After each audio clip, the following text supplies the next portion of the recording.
নমস্কার। আগস্ট মাস পড়লেই এতদিন বাঙালির মনে পড়ত কেবল 22শে শ্রাবণের কথা। আর গত বছর সেই তারিখের আশেপাশেই এই বাংলার বুকে ঘটে গেছিল এক নির্মম ঘটনা। নারীদের উপর হয়ে চলা নির্যাতনের একাধিক গল্প রবি ঠাকুর লিখেছেন নারীদের নীরব অথবা সরব কিছু প্রতিবাদের কথাও। বিচার না পাওয়া সকল অভাগাদের কথা মাথায় রেখে আলাপ সঙ্গে দেবস্মিতায় আজ রইল রবি ঠাকুরের লেখা গল্প শাস্তি।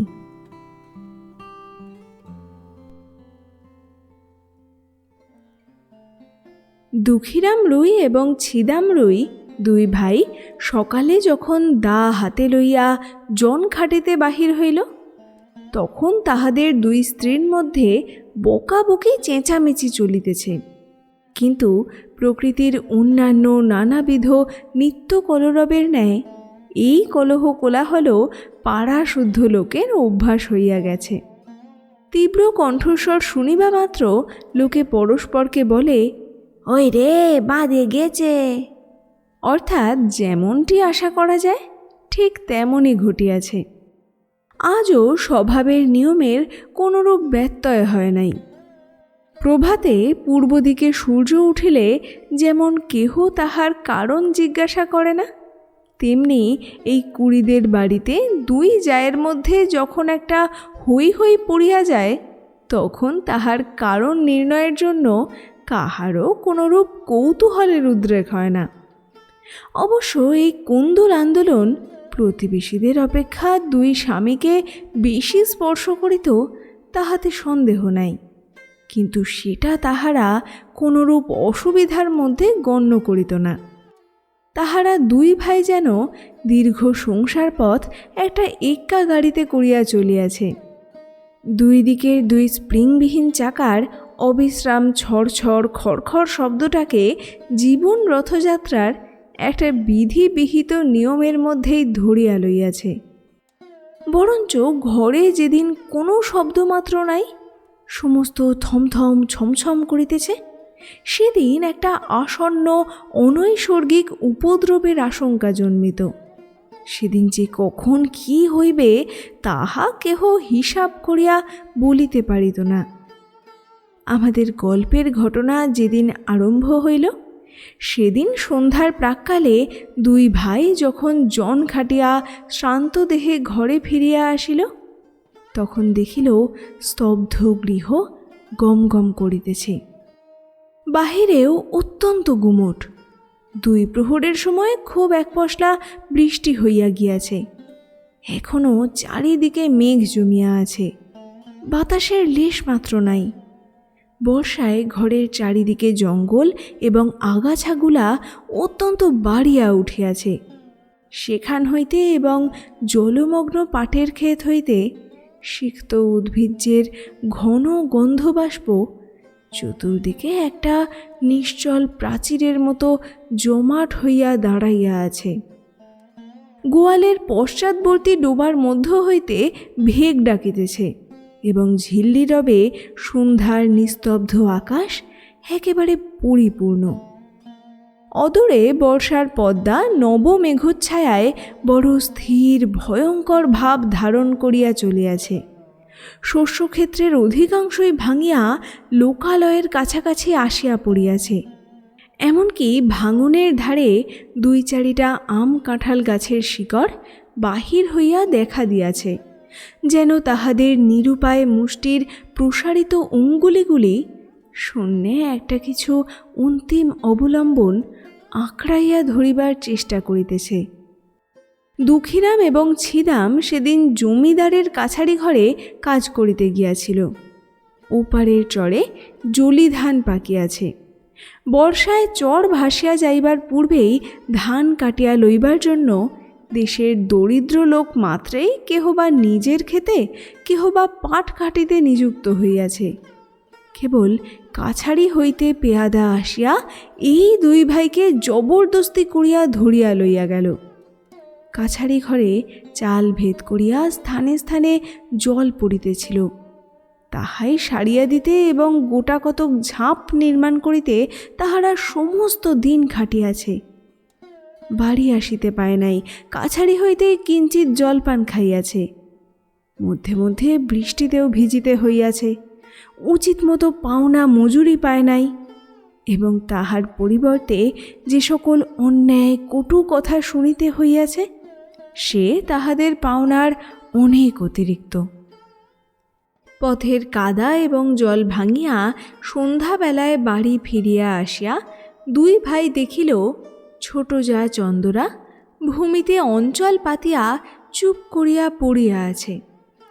আজিকার এই মেঘলা দিনের মতো সেও মধ্যাহ্নে প্রচুর অশ্রুবর্ষণপূর্বক সায়াহ্নের কাছাকাছি ক্ষান্ত দিয়া অত্যন্ত গুমট করিয়া আছে।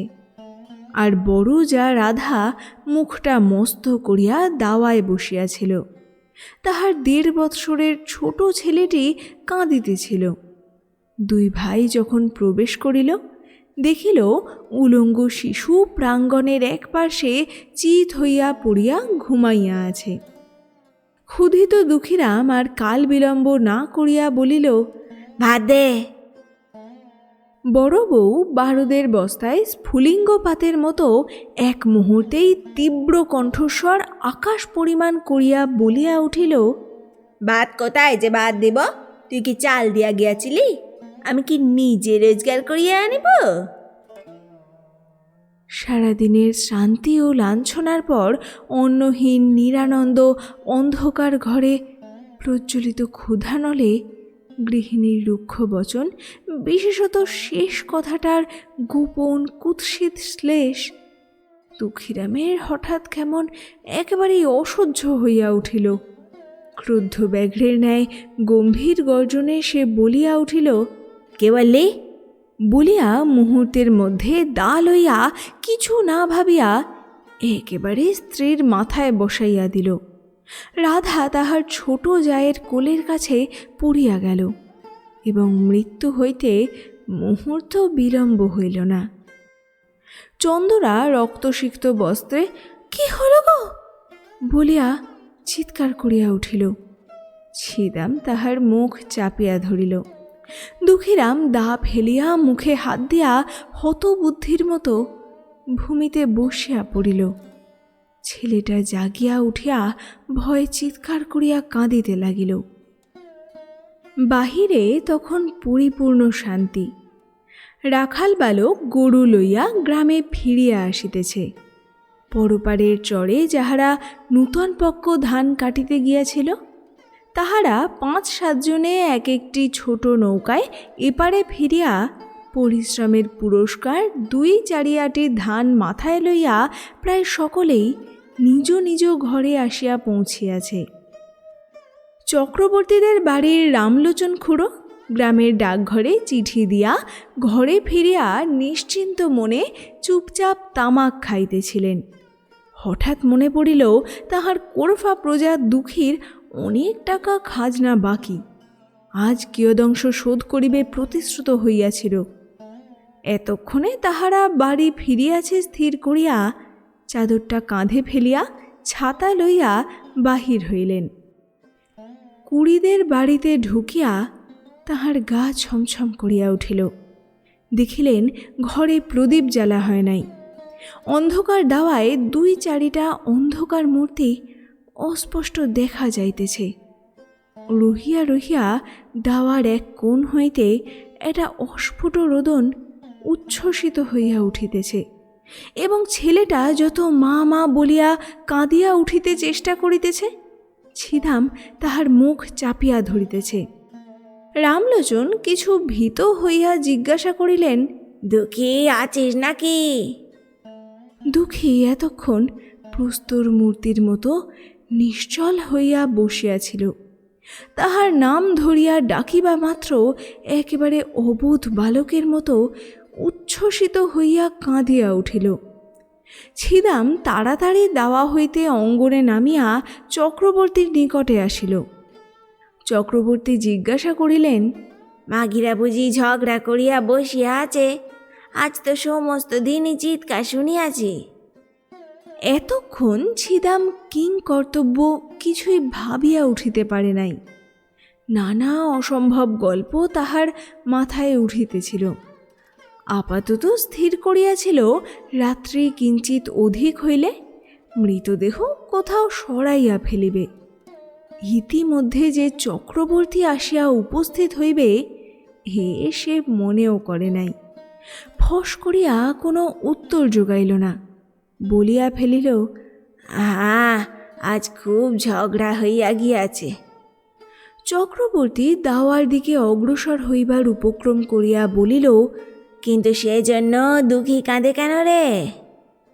ছিদাম দেখিল আর রক্ষা হয় না, হঠাৎ বলিয়া ফেলিল, ঝগড়া করিয়া ছোট বউ বড় বউয়ের মাথায় এক দায়ের কোপ বসাইয়া দিয়াছে। উপস্থিত বিপদ ছাড়া যে আর কোনো বিপদ থাকিতে পারে এ কথা সহজে মনে হয় না। ছিদাম তখন ভাবিতেছিল ভীষণ সত্যের হাত হইতে রক্ষা কি করিয়া পাব। মিথ্যা যে তদপেক্ষা ভীষণ হইতে পারে তাহা তাহার জ্ঞান হইল না। রামলোচনের প্রশ্ন শুনিবা মাত্র তাহার মাথায় তৎক্ষণাৎ একটা উত্তর যোগাইল এবং তৎক্ষণাৎ বলিয়া ফেলিল। রামলোচন চমকিয়া উঠিয়া কহিল, বলিস কি, মরে নাই তো? ছিদাম কহিল, মরিয়াছে বলিয়া চক্রবর্তীর পা জড়াইয়া ধরিল। চক্রবর্তী পালাইবার পথ পায় না, ভাবিল, রাম রাম, এই সন্ধেবেলায় কি বিপদে পড়িলাম, আদালতে সাক্ষ্য দিতে দিতেই প্রাণ বাহির হইয়া পড়িবে।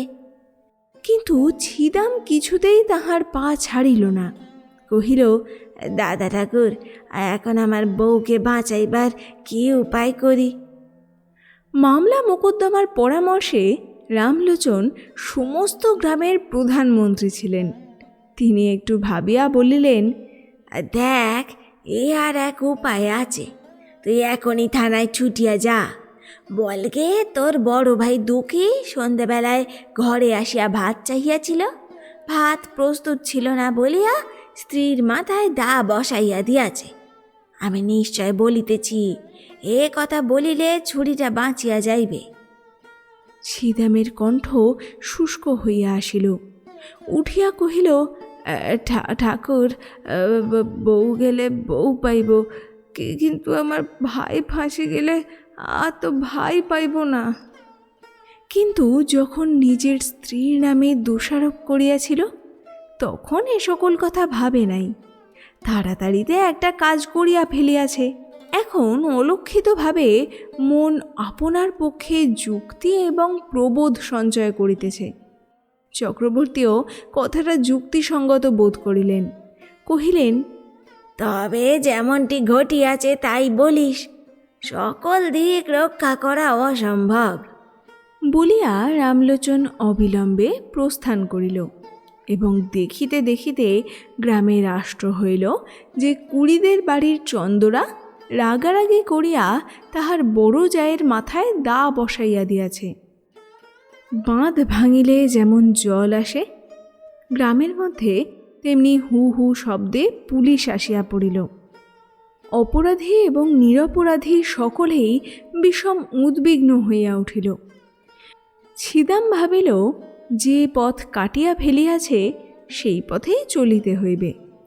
সে চক্রবর্তীর কাছে নিজ মুখে এক কথা বলিয়া ফেলিয়াছে, সে কথা গাঁশুদ্ধ রাষ্ট্র হইয়া পড়িয়াছে। এখন আবার আর একটা কিছু প্রকাশ হইয়া পড়িলে কি জানি কি হইতে কি হইয়া পড়িবে, সে নিজেই কিছু ভাবিয়া পাইল না। মনে করিল কোনো মতে সে কথাটা রক্ষা করিয়া তাহার সহিত আর 5টা গল্প জুড়িয়া স্ত্রীকে রক্ষা করা ছাড়া আর কোনো পথ নাই। ছিদাম তাহার স্ত্রী চন্দরাকে অপরাধ নিজ স্কন্ধে লইবার জন্য অনুরোধ করিল। সে তো একেবারে বজ্রাহত হইয়া গেল। ছিদাম তাহাকে আশ্বাস দিয়া বলিল, যাহা বলিতেছি তাই কর, তোর কোনো ভয় নাই, আমরা তোকে বাঁচাইয়া দিব। আশ্বাস দিল বটে, কিন্তু গলা শুকাইল, মুখ পাংশুবর্ণ হইয়া গেল।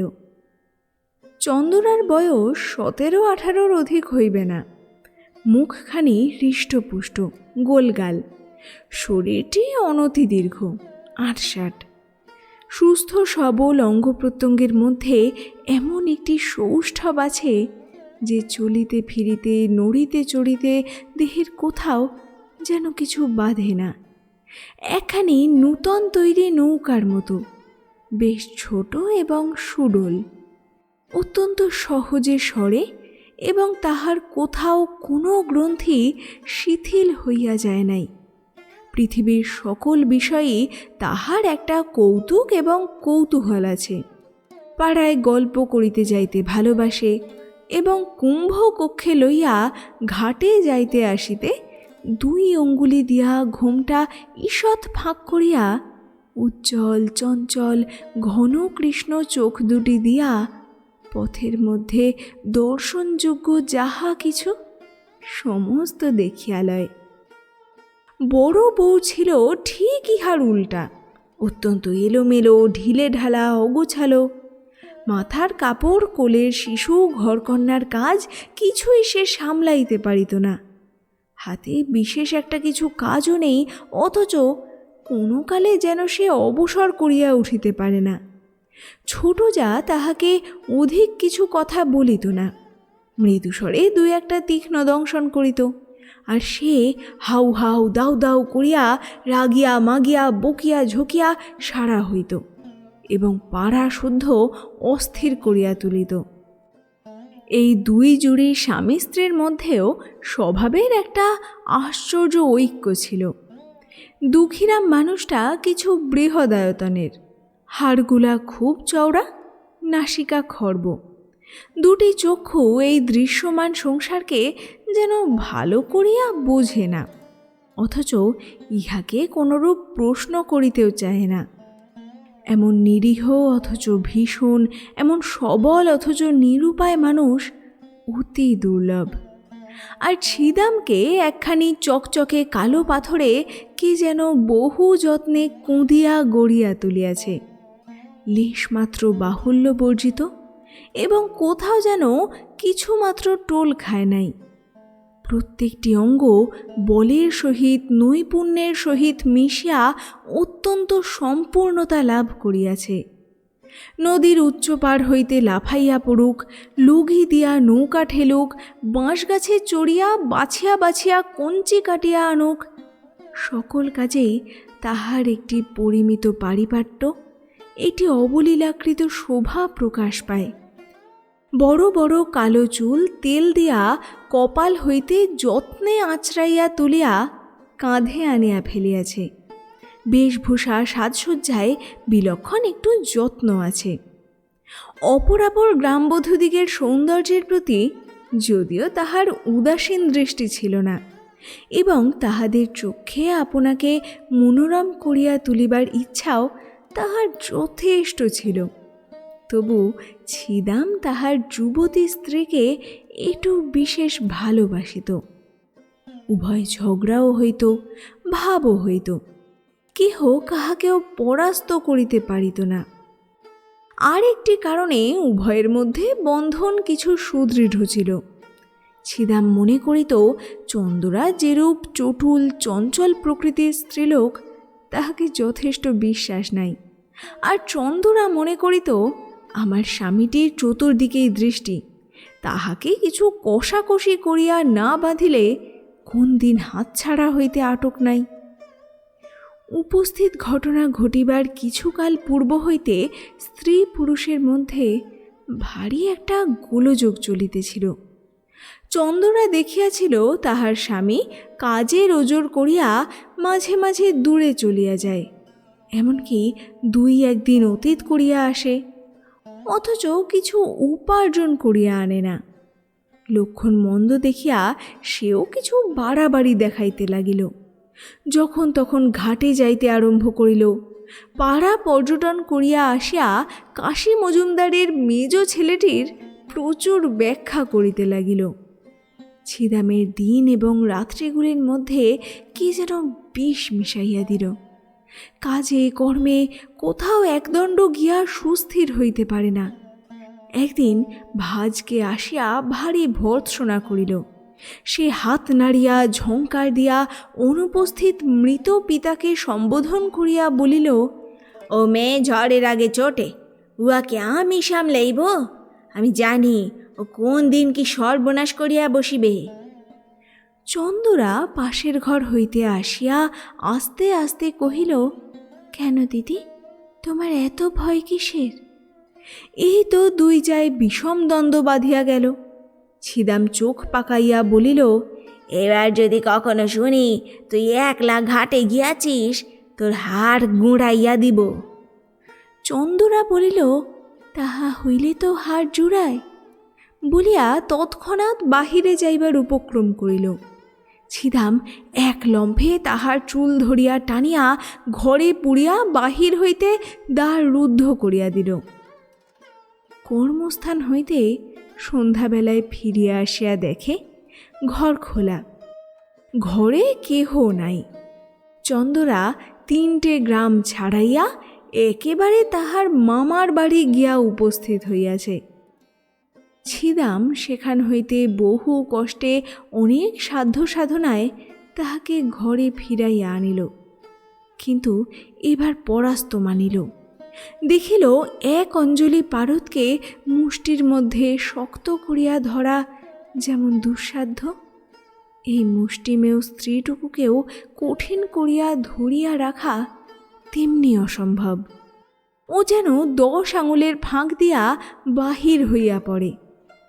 আর কোনো জবরদস্তি সে করিল না, কিন্তু বড় অশান্তিতে বাস করিতে লাগিল। তাহার এই চঞ্চলা যুবতী স্ত্রীর প্রতি সদা শঙ্কিত ভালোবাসা উগ্র একটা বেদনার মতো বিষম টনটনে হইয়া উঠিল। এমনকি একবার মনে হইত, এই যদি মরিয়া যায় তবে আমি নিশ্চিন্ত হইয়া একটুখানি শান্তি লাভ করিতে পারি। মানুষের উপরে মানুষের যতটা ঈর্ষা, জমের উপরে ততটা নয়। এমন সময় ঘরে সেই বিপদ ঘটিল। চন্দরাকে যখন তাহার স্বামী খুন স্বীকার করিয়া লইতে কহিল, সে স্তম্ভিত হইয়া চাহিয়া রহিল। তাহার কালো 2টি চক্ষু কালো অগ্নির ন্যায় নীরবে তাহার স্বামীকে দগ্ধ করিতে লাগিল। তাহার সমস্ত শরীর মন যেন ক্রমেই সংকুচিত হইয়া স্বামী রাক্ষসের হাত হইতে বাহির হইয়া আসিবার চেষ্টা করিতে লাগিল। তাহার সমস্ত অন্তরাত্মা একান্ত বিমুখ হইয়া দাঁড়াইল। ছিদাম আশ্বাস দিল, তোমার কিছু ভয় নাই বলিয়া পুলিশের কাছে, ম্যাজিস্ট্রেটের কাছে কি বলিতে হইবে বারবার শিখাইয়া দিল। চন্দরা সে সমস্ত দীর্ঘ কাহিনী কিছুই শুনিল না, কাঠের মূর্তি হইয়া বসিয়া রহিল। সমস্ত কাজেই ছিদামের উপর দুঃখীরামের একমাত্র নির্ভর। ছিদাম যখন চন্দরার উপর দোষারোপ করিতে বলিল, দুঃখী বলিল, তা হইলে বৌমার কি হইবে? ছিদাম কহিল, উহাকে আমি বাঁচাইয়া দিব। বৃহৎকায় দুঃখীরাম নিশ্চিন্ত হইল। ছিদাম তাহার স্ত্রীকে শিখাইয়া দিয়াছিল, তুই বলিস বড় যা আমাকে বঁটি লইয়া মারিতে আসিয়াছিল, আমি তাহাকে দা লইয়া ঠেকাইতে গিয়া হঠাৎ কেমন করিয়া লাগিয়া গিয়াছে। এ সমস্তই রামলোচনের রচিত। ইহার অনুকূলে যে যে অলঙ্কার এবং প্রমাণ প্রয়োগের আবশ্যক তাহাও সে বিস্তারিতভাবে ছিদামকে শিখাইয়াছিল। পুলিশ আসিয়া তদন্ত করিতে লাগিল। চন্দরাই যে তাহার বড়জাকে খুন করিয়াছে, গ্রামের সকল লোকের মনে এই বিশ্বাস বদ্ধমূল হইয়া গিয়াছে। সকল সাক্ষীর দ্বারাই সেইরূপ প্রমাণ হইল। পুলিশ যখন চন্দরাকে প্রশ্ন করিল, চন্দরা কহিল, হ্যাঁ, আমি খুন করেছি। কেন খুন করিয়াছ? আমি তাহাকে দেখিতে পারিতাম না। কোনো বচসা হয়েছিল? না। সে তোমাকে প্রথমে মারিতে আসিয়াছিল? না। তোমার প্রতি কোনো অত্যাচার করিয়াছিল? না। এইরূপ উত্তর শুনিয়া সকলে অবাক হইয়া গেল। ছিদাম তো একেবারে অস্থির হইয়া উঠিল, কহিল, উনি ঠিক কথা বলিতেছেন না, বড় বউ প্রথমে। দারোগা খুব এক তাড়া দিয়া তাহাকে থামাইয়া দিল। অবশেষে তাহাকে বিধিমতে জেরা করিয়া বারবার সেই একই উত্তর পাইল। বড় বউয়ের দিক হইতে কোনরূপ আক্রমণ চন্দরা কিছুতেই স্বীকার করিল না। এমন একগুঁয়ে মেয়েও তো দেখা যায় না। একেবারে প্রাণপণে ফাঁসি কাষ্ঠের দিকে ঝুঁকিয়াছে, কিছুতেই তাহাকে টানিয়া রাখা যায় না। এ কি নিদারুণ অভিমান! চন্দরা মনে মনে স্বামীকে বলিতেছে, আমি তোমাকে ছাড়িয়া আমার এই নবযৌবন লইয়া ফাঁসি কাঠকে বরণ করিলাম। আমার ইহজন্মের শেষ বন্ধন তাহার সহিত। বন্দিনী হইয়া চন্দরা একটি নিরীহ, ক্ষুদ্র, চঞ্চল, কৌতুকপ্রিয় গ্রামবধূ চিরপরিচিত গ্রামের পথ দিয়া, রথতলা দিয়া, হাটের মধ্য দিয়া, ঘাটের প্রান্ত দিয়া, মজুমদারদের বাড়ির সম্মুখ দিয়া, পোস্ট অফিস এবং স্কুল ঘরের পার্শ্ব দিয়া, সমস্ত পরিচিত লোকের চক্ষের উপর দিয়া কলঙ্কের ছাপ লইয়া চিরকালের মতো গৃহ ছাড়িয়া চলিয়া গেল। একপাল ছেলে পিছন পিছন চলিল এবং গ্রামের মেয়েরা তাহার সই সেঙাতেরা কেহ ঘোমটার ফাঁক দিয়া, কেহ দ্বারের প্রান্ত হইতে, কেহ বা গাছের আড়ালে দাঁড়াইয়া পুলিশ চালিত চন্দরাকে দেখিয়া লজ্জায়, ঘৃণায়, ভয়ে কণ্টকিত হইয়া উঠিল। ডেপুটি ম্যাজিস্ট্রেটের কাছেও চন্দরা দোষ স্বীকার করিল এবং খুনের সময় বড় বউ যে তাহার প্রতি কোনরূপ অত্যাচার করিয়াছিল তাহা প্রকাশ হইল না। কিন্তু সেদিন ছিদাম সাক্ষ্যস্থলে আসিয়াই একেবারে কাঁদিয়া হাত জোড় করিয়া কহিল, দোহাই হুজুর, আমার স্ত্রীর কোনো দোষ নাই। হাকিম ধমক দিয়া তাহার উচ্ছ্বাস নিবারণ করিয়া তাহাকে প্রশ্ন করিতে লাগিলেন। সে একে একে সত্য ঘটনা প্রকাশ করিল। হাকিম তাহার কথা বিশ্বাস করিলেন না, কারণ প্রধান বিশ্বস্ত ভদ্র সাক্ষী রামলোচন কহিল, খুনের অনতি বিলম্বেই আমি ঘটনাস্থলে উপস্থিত হইয়াছিলাম। সাক্ষী চিদাম আমার নিকট সমস্ত স্বীকার করিয়া আমার পা জড়াইয়া ধরিয়া কহিল, বউকে কি করিয়া উদ্ধার করিব, আমাকে যুক্তি দিন। আমি ভালো মন্দ কিছুই বলিলাম না। সাক্ষী আমাকে বলিল, আমি যদি বলি আমার বড় ভাই ভাত চাহিয়া ভাত পায় নাই বলিয়া রাগের মাথায় স্ত্রীকে মারিয়াছে, তাহা হইলে সে কি রক্ষা পাইবে? আমি কহিলাম, খবরদার হারামজাদা, আদালতে এক বর্ণ মিথ্যা বলিস না, এত বড় মহাপাপ আর নাই, ইত্যাদি। রামলোচন প্রথমে চন্দরাকে রক্ষা করিবার উদ্দেশ্যে অনেকগুলা গল্প বানাইয়া তুলিয়াছিল, কিন্তু যখন দেখিল চন্দরা নিজে বাঁকিয়া দাঁড়াইয়াছে তখন ভাবিল, ওরে বাপরে, শেষকালে কি মিথ্যা সাক্ষ্যের দায় পড়িব? যেটুকু জানি সেটুকু বলাই ভালো। এই মনে করিয়া রামলোচন যাহা জানে তাহাই বলিল, বরঞ্চ তাহার চেয়েও কিছু বেশি বলিতে ছাড়িল না। ডেপুটি ম্যাজিস্ট্রেট সেশনে চালান দিলেন। ইতিমধ্যে চাষবাস, হাট বাজার, হাসি কান্না, পৃথিবীর সমস্ত কাজ চলিতে লাগিল এবং পূর্ব বৎসরের মতো নবীন ধান্যক্ষেত্রে শ্রাবণের অবিরল বৃষ্টিধারা বর্ষিত হইতে লাগিল। পুলিশ আসামি এবং সাক্ষী লইয়া আদালতে হাজির। সম্মুখবর্তী মুনসিফের কোর্টে বিস্তর লোক নিজ নিজ মোকদ্দমার অপেক্ষায় বসিয়া আছে। রন্ধনশালার পশ্চাৎবর্তী একটি ডোবার অংশ বিভাগ লইয়া কলিকাতা হইতে এক উকিল আসিয়াছে এবং তদুপলক্ষে বাদীর পক্ষে 39 জন সাক্ষী উপস্থিত আছে। কত শত লোক আপন আপন কড়া গণ্ডা হিসাবের চুলচেরা মীমাংসা করিবার জন্য ব্যগ্র হইয়া আসিয়াছে। জগতে আপাতত তদপেক্ষা গুরুতর আর কিছুই উপস্থিত নাই, এইরূপ তাহাদের ধারণা। ছিদাম বাতায়ন হইতে এই অত্যন্ত ব্যস্ত সমস্ত প্রতিদিনের পৃথিবীর দিকে একদৃষ্টা চাহিয়া আছে। সমস্তই স্বপ্নের মতো বোধ হইতেছে। কম্পাউন্ডের বৃহৎ বটগাছ হইতে একটি কোকিল ডাকিতেছে। তাহাদের কোনরূপ আইন আদালত নাই। চন্দরা জজের কাছে কহিল, ওগো সাহেব, এক কথা আর বারবার কতবার করিয়া বলিব? জজ সাহেব তাহাকে বুঝাইয়া বলিলেন, তুমি যে অপরাধ স্বীকার করিতেছ তাহার শাস্তি কি জানো? চন্দরা কহিল, না। জজ সাহেব কহিলেন, তাহার শাস্তি ফাঁসি। চন্দরা কহিল, ওগো তোমার পায়ে পড়ি, তাই দাও না সাহেব, তোমাদের যাহা খুশি করো, আমার তো আর সহ্য হয় না। যখন ছিদামকে আদালতে উপস্থিত করিল, চন্দরা মুখ ফিরাইল। জজ কহিলেন, সাক্ষীর দিকে চাহিয়া বলো, এ তোমার কে হয়? চন্দরা দুই হাতে মুখ ঢাকিয়া কহিল, আমার স্বামী হয়। প্রশ্ন হইল, ও তোমাকে ভালোবাসে না? ও ভারী ভালোবাসে। তুমি উহাকে ভালোবাসো না? খুব ভালোবাসি। ছিদামকে যখন প্রশ্ন হইল, ছিদাম কহিল, আমি খুন করিয়াছি। কেন?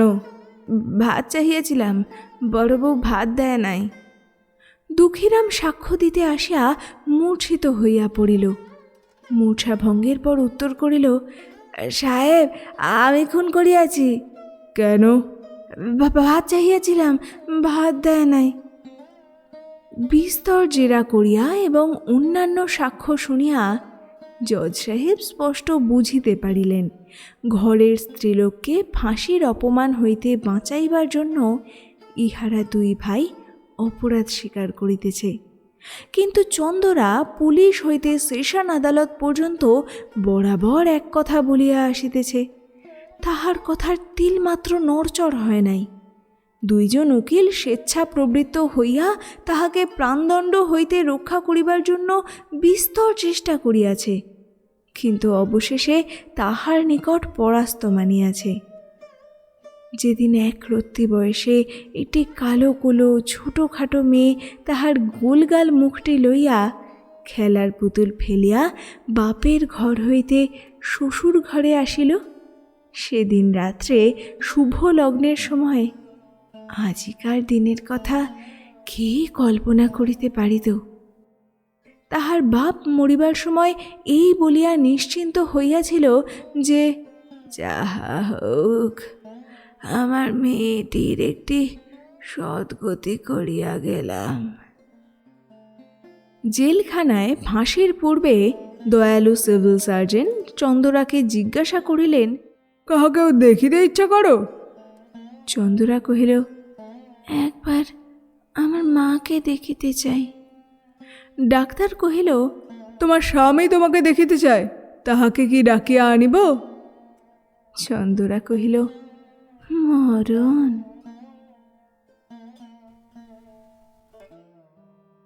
শেষ হলো আজকের গল্প, রবীন্দ্রনাথ ঠাকুরের লেখা শাস্তি।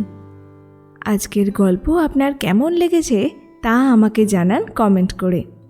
ভালো লাগলে একটা লাইক করে দেবেন, আর এখনও সাবস্ক্রাইব না করে থাকলে শিগগির সাবস্ক্রাইব করে ফেলুন। আর আরও মানুষের সঙ্গে আমার আলাপ জমাতে আমার কাজ শেয়ার করুন তাদের সঙ্গে। ভালো থাকবেন, সুস্থ থাকবেন, সাবধানে থাকবেন। ধন্যবাদ।